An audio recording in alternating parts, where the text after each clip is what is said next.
You're gonna love this one. This myth is about a binary explosive that is used in Hollywood effects films.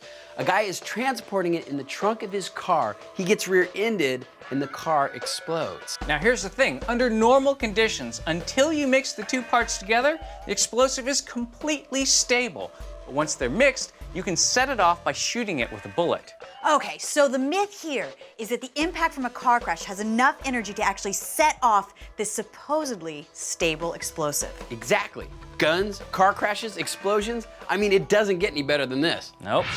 It's the rear-end fender bender from Hollywood that was never meant to end up on screen, considering it usually requires the impact of a gunshot to set it off. Can a trunk full of special effects binary explosive really go kablooey in a car crash? This is the first time we've actually used this particular explosive, so I think we might have to do a little research. Yeah, let's go to the bomb range and we'll ask ourselves 4 questions. 1, what is it? 2, how does it work? 3, will a car collision set it off? And then 4, will a bigger amount give us a bigger explosion? Explosions at the bomb range? That's my favorite kind of research. With those 4 questions and no small amount of mayhem in mind, Guns and explosives, what could be better? the MythBusters rock up to the bomb range, where it's time for a little shoot and tell. This is the Hollywood binary explosive of the myth. You've got an oxidizer and a catalyst. The beauty of this, on their own, they're virtually inert. But if you mix them together and shoot them with a high-powered rifle, you get a super fast chain reaction that gives you a really nice explosion. This is the first time we've used it on our show, but it shares many similarities with other high explosives that we have used on our show. Namely, it requires a shock wave in order to set it off. A hammer won't do it. Small handgun fire won't do it. Even automatic small caliber fire won't do it. You need a high-powered rifle, and that's what we're going to use. And this is the gun. It's a 308 sniper rifle. This thing has a muzzle velocity of 2,500 feet per second. That's plenty of power to set off our binary explosive. Okay, here we go, firing. Now, the plan is we're gonna fire into our catalyst. Okay, catalyst to load. No explosion. And then we're gonna fire into our oxidizer.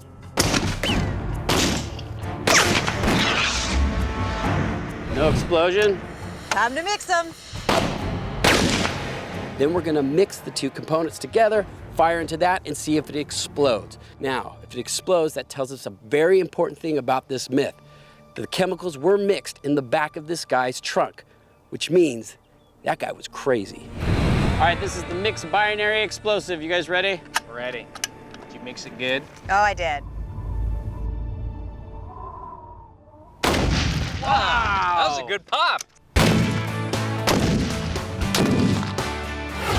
So we've come out to the bomb range to find out exactly what we're dealing with. Turns out we're dealing with something pretty awesome.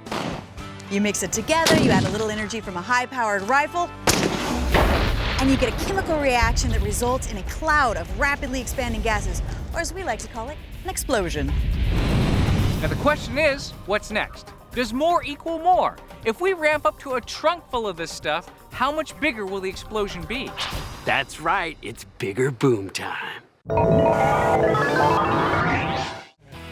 Can the impact energy of a fender bender set off a trunkload of binary explosive and blow a car to smithereens?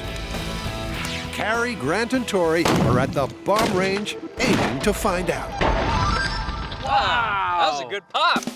So we know from working with explosives like AMFO, when you use more of it, you get a bigger boom. It seems pretty obvious. But that might not actually be the case here. In special effects, they use really small quantities. One load is only half a pound. And in fact, when it's mixed, it's really, really stable. So what we need to know is if a single bullet will actually detonate the entire batch when you're using a very large quantity. All right, this is Hollywood binary explosive double load. Send it.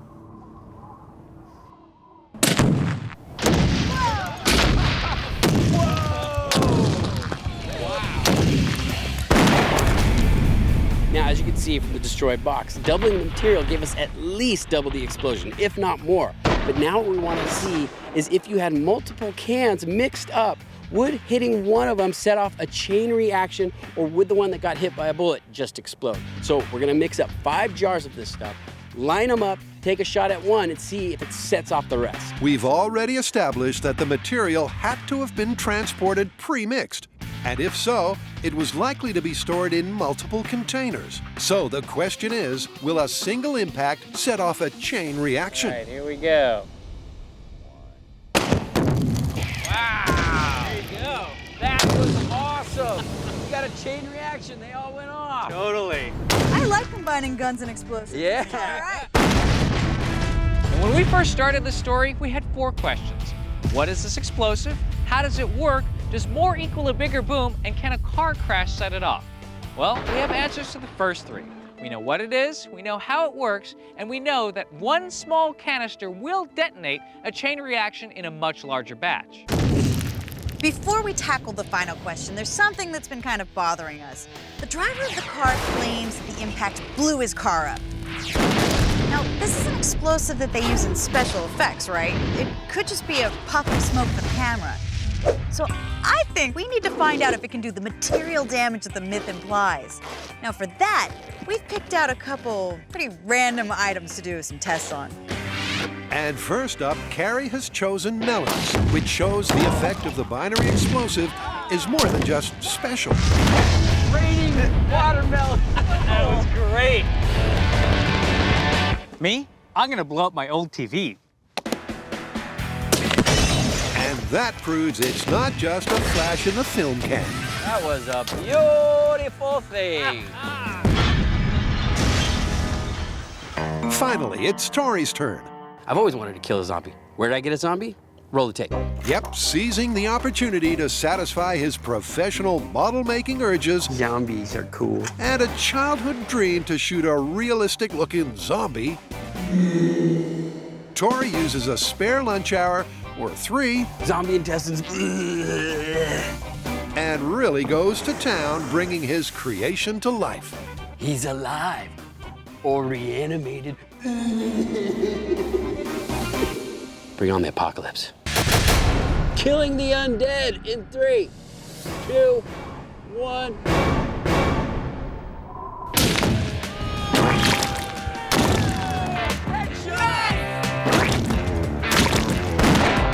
In reasonable quantities, binary explosives clearly have a detonation that could damage a car, and are not just a puff of Hollywood smoke, which leaves one final piece of this puzzle: the initiating impact.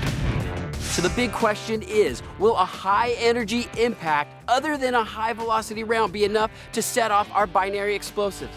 That's right, we are about to see if we can create an explosion from a car crash. In the myth of the exploding fender bender, Kari, Grant, and Tory are having fun playing with guns and blammo.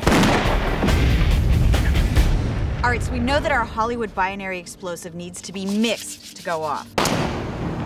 We also know that it takes a high velocity round to make it explode. And that it can go off in a chain reaction even if it's in several different little containers. So now we want to see if an impact will set off this binary explosives, just like in a car crash. So we brought out our giant steel fist. You might remember this from car flips.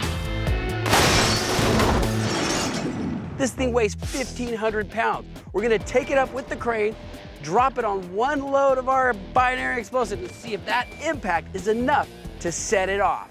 So we've got our fist suspended over the impact zone with our Hollywood binary explosive down at the target area. Now, why this might work? Well, the round that we've been using to successfully trigger our binary explosive is a 308.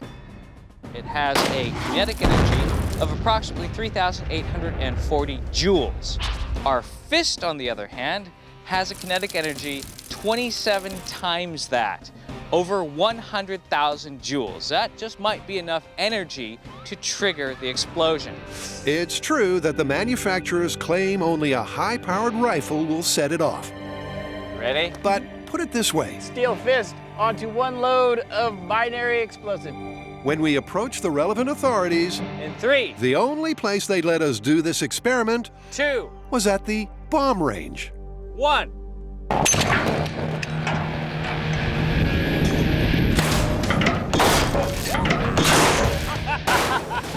No explosion! Big thump. Well, the test did bomb, in the sense that the fist fender bender failed to detonate the explosive, which leaves the team pondering where to next. Right now, it is not looking good for this myth. Well, maybe with a car crash, you might even have more kinetic energy. We have heavier cars, we have faster speeds, and maybe there's metal flying around. It still could be possible. All right, let's set up for that. While the 1,500-pound steel fist of fury racks up an impressive amount of impact energy, it hasn't got the same chaotic, shrapnel-producing quality of a real fender bender. Dig a big hole, you need a big shovel. So to replicate the exact conditions of the mythical scenario, the team is setting up for an actual car crash Somebody order a car? in a controlled environment. Now, you'll notice we're not on a road or on a runway. Turns out it's really hard to find a place that'll let you crash a car with explosives. So this is our answer. We're going to bury a car halfway deep so that just the trunk's sticking out. Recreate the crash by dropping another car at 150 feet so that it hits at freeway speed with 50 pounds of binary explosive in the trunk. All right, so now that we have our hole dug, it's time to put our car nose down into the hole. This way, the car won't move at all when we drop the other car from 150 feet from the crane into the trunk. Looks like we caught a big one. With 50 pounds of pre-mixed binary explosive in the trunk, 20 times more than this, it could well be the end of the road for our flame-covered friend. All right, car's loaded. Let's drop a car on it. We're at almost doubling the speed, and the collision will create 880,000 joules of kinetic energy. Yeah. I still don't think it's gonna explode.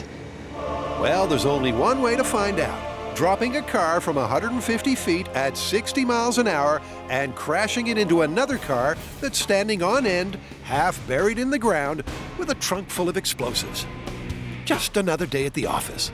All right, this is freeway speed. 100 loads of binary explosive in the trunk, rear end collision. In 3, 2, 1.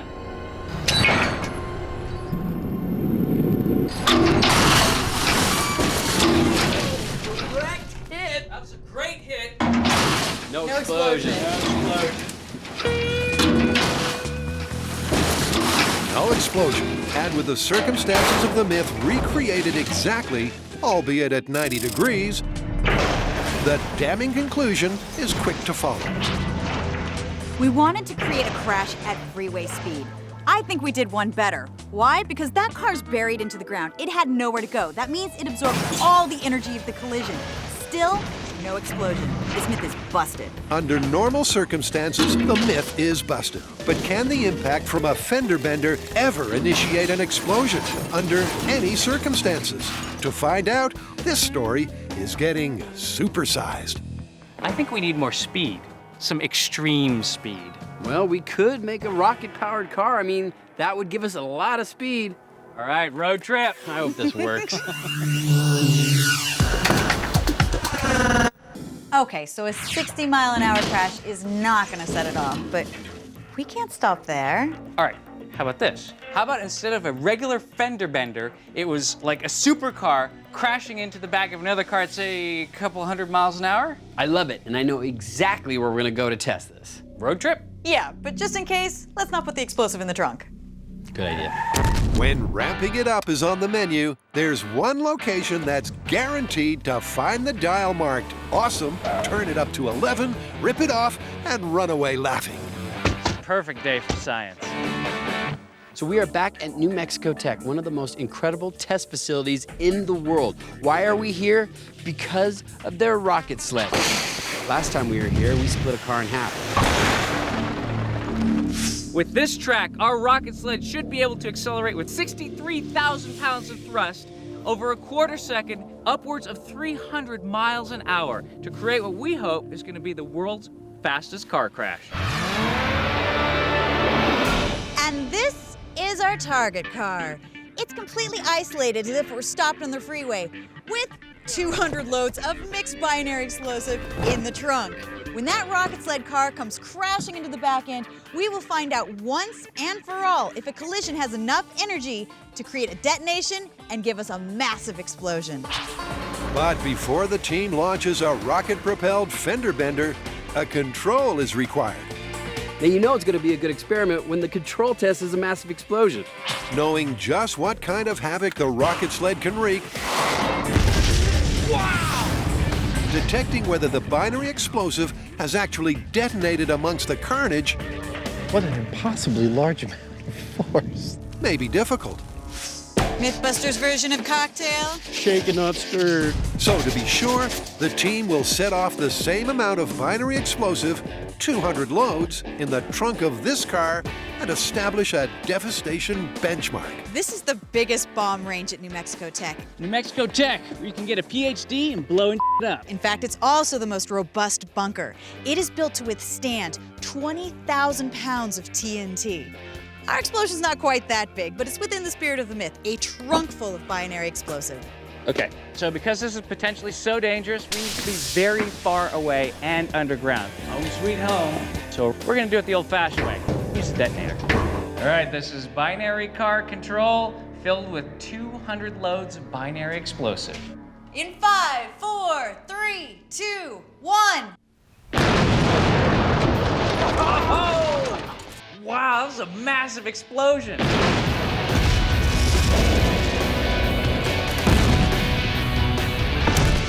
That was an incredible explosion. I mean, I had no idea that this binary explosive had this much destructive power. But we know that I took a plastic cap in order to set this off. The real question now is, will a car crash have enough energy to set this off and do the same amount of damage? Well, at least now we have a benchmark. In the ramped-up rocket sled crash, they'll be looking for a shockwave, followed by a fireball, and the car roof being blown 200 feet in the air. And those are just the control benchmarks. With that, it's time to hit the track and set up for the fender bender to end all fender benders. I know this engine doesn't look like much, but it's gonna be putting out 1,000,000 horsepower today.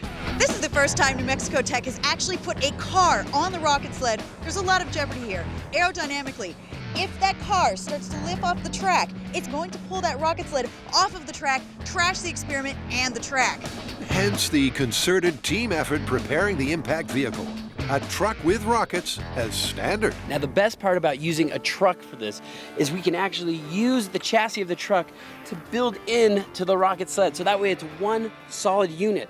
Now, back here is where we're gonna put our rockets. Now remember, this is the first time they are flying a vehicle down the track. Anything can happen. But there's one thing Tory thinks won't happen. Now, we know a high-powered rifle will set off the binary explosive, and that is traveling at 2,000 feet per second, which is 1,400 miles an hour. Wouldn't be a truck without one of these. Now, our car is only going to be traveling at 300 miles an hour, so I have a hard time believing that that crash is going to be enough to detonate the explosive. But we have done everything we can scientifically to cover our bases. Let's see what happens. With a trunk full of pre-mixed binary explosives in the target car, 200 loads. all that's left to do is winch the truck back to the start of the track and add the rockets. These are 5-inch H-bar rockets. There's going to be 10 of them on our sled. Now, they were made in the 1950s, but believe me, they still pack a punch. They're going to give us 65,000 pounds of thrust in a quarter of a second and cause the sled to experience 17 G's of acceleration. That should be more than enough to get our truck going.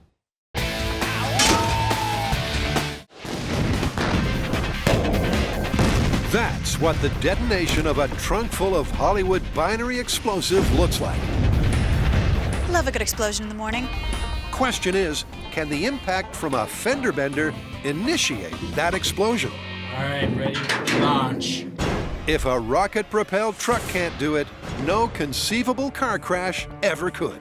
Because at 300 miles an hour, we're exceeding the speed of the fastest supercar on the road. This is binary explosive versus the rocket sled. It's this myth's final chance Here we go. and final countdown. In 5, 4, 3, 2, 1. Oh my God, what's happening? What just happened was an old beat-up pickup truck powered by 10 HVAR rockets, pumping out 65,000 pounds of thrust, pulled 17 Gs, and got up to almost 300 miles an hour. Oh my God, that was awesome. Wow. As fender benders go, that was at the end of the scale marked insane. But to find out whether the binary explosive in the trunk of the target car was detonated, the team needs to get a closer look and compare it to the control blast. We watched 200 loads of binary explosive detonate so that we could compare it to what we just witnessed. We saw a rocket sled come down the track at almost 300 miles an hour and crash into the back end of a car with the same amount of explosive. Now, though a spectacular sight, it was not a detonation. What we saw with our explosion was a flash of fire. What we saw here was a disintegration. Did anybody get the license plate on that car? Now we know that our binary explosive can be set off by a high-powered rifle round. But this myth is about a collision, specifically a vehicle collision. We've continued to ramp up our speeds all the way up to nearly 300 miles per hour and still no detonation. As incredible as it seems, the energy that could cause this type of damage was still not enough to initiate the explosion. And that's the beauty of binary explosives. Safety-conscious Hollywood special effects teams can rely on a very specific detonation fingerprint and know that any incidental impact will not have disastrous consequences. Which leaves just one conclusion. Wow, that was incredible. I don't think this myth can be any more busted. Now, that was a high-speed crash. Yeah, and you know, you're not gonna see a crash like that on the road, and even if you did, there'd be no explosion. Definitely not a detonation. All right, so a collision from a car is never gonna set off a trunk full of binary explosives. This one is busted. Busted. Busted. That was awesome.